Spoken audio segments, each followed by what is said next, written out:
Hello बच्चों, let's read this question. The question says A sphere of radius 10 centimeter is hung inside an oven whose walls are at a temperature of 1000 Kelvin. Calculate total heat energy incident per second on the sphere. Given that Stephen constant sigma is equal to 5.67 into 10 to power minus 8 watt per meter per centigrade power 4. तो इस question के अंदर हमसे क्या बोला गया है कि एक स्फीयर है जिसकी रेडियस 10 सेंटीमीटर है, जिसको एक ओवन के अंदर लटकाया गया है, जिसका टेम्परेचर क्या है 1000 केल्विन. तो हमें टोटल हीट एनर्जी पर सेकंड जो इंसिडेंट होती है स्फीयर के ऊपर वो फाइंड आउट करनी है.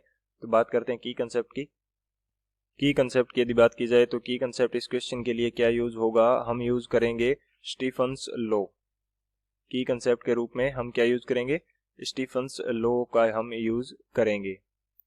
तो अकॉर्डिंग टू स्टीफन्स लॉ जो हमारे पास किसी भी ब्लैक बॉडी के द्वारा जो रेडिएशन एनर्जी रेडिएट की जाती है per unit time per unit surface area वो डायरेक्टली प्रोपोर्शनल होती है temperature to the power of 4 के. तो यहाँ पे मैं बात कर लेता हूँ स्टेटमेंट की. तो स्टेटमेंट क्या होगा, total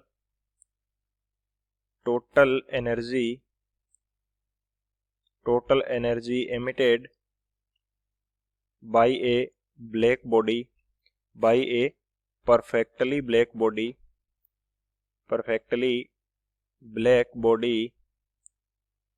per unit time per unit surface area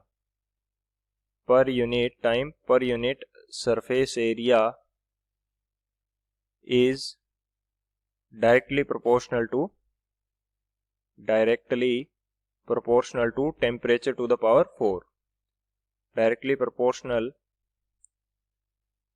to temperature to the power 4 या बोल सकते हैं to the fourth power of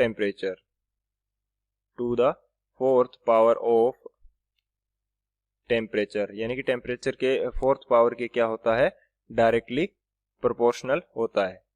तो यहाँ पे जो टोटल एनर्जी एमिटेड होगी पर unit time per unit surface area, इसको मैं बोल देता हूँ E.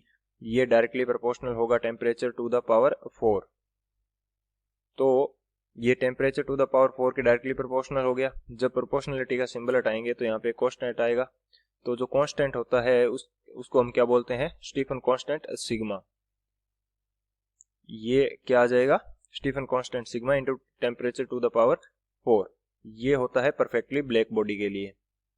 अब यदि मैं बात करूं यहाँ पे कि एनर्जी जो total energy per unit time per unit surface area है, तो इसको मैं P बाई ए भी लिख सकता हूँ. P क्या हो जाएगी, पावर क्या हो जाएगी, एनर्जी पर यूनिट टाइम, और पर यूनिट सरफेस एरिया के लिए मैंने क्या यूज कर लिया, एरिया के लिए A.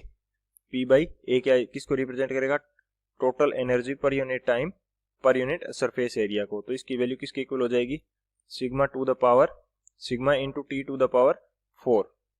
तो ये हमारे पास क्या रहेगा, मेन कंसेप्ट रहेगा इस क्वेश्चन के लिए. ये होता है बेसिकली परफेक्ट ब्लैक बॉडी के लिए. ये होता है परफेक्टली ब्लैक बॉडी के लिए, परफेक्टली ब्लैक बॉडी. यदि हमारे पास परफेक्टली ब्लैक बॉडी नहीं है तो हमें एक और चीज यूज करनी पड़ती है, वो क्या होगी, एमिसिविटी. किसी भी ऑब्जेक्ट की जो एमिसिविटी है वो हमें यूज करनी पड़ेगी.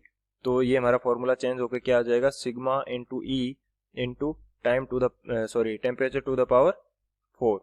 ई यहाँ पे क्या है, e is the emissivity. E हमारे पास क्या है, एमिसिविटी.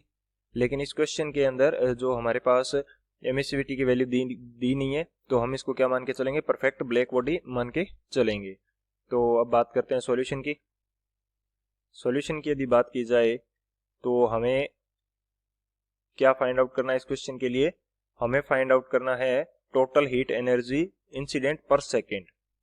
टोटल हीट एनर्जी जो पर सेकेंड इंसिडेंट हो रही है वो हमें फाइंड आउट करनी है. तो P बाई ए की वैल्यू हमारे पास क्या है, sigma into T to the power 4. ये हमारे पास है. तो पर सेकेंड, तो पावर किसको रिप्रेजेंट करेगा, टोटल एनर्जी पर सेकेंड को. तो ये हमारे पास फॉर्मूला आ जाएगा sigma A T to the power 4.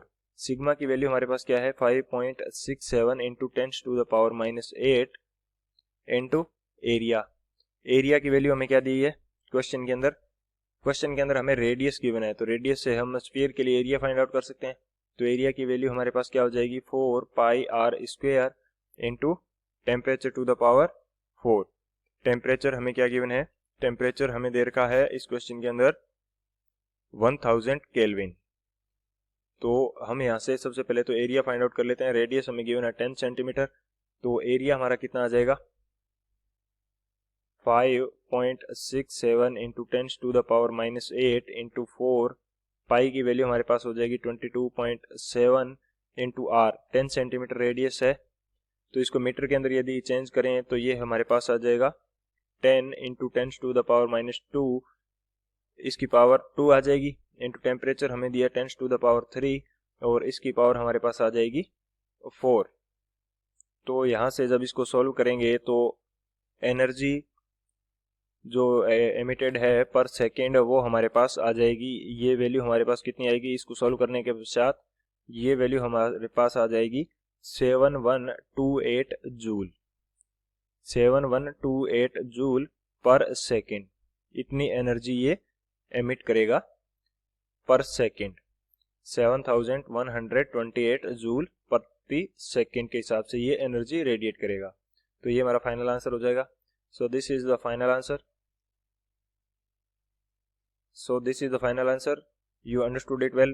Best of luck. Thank you.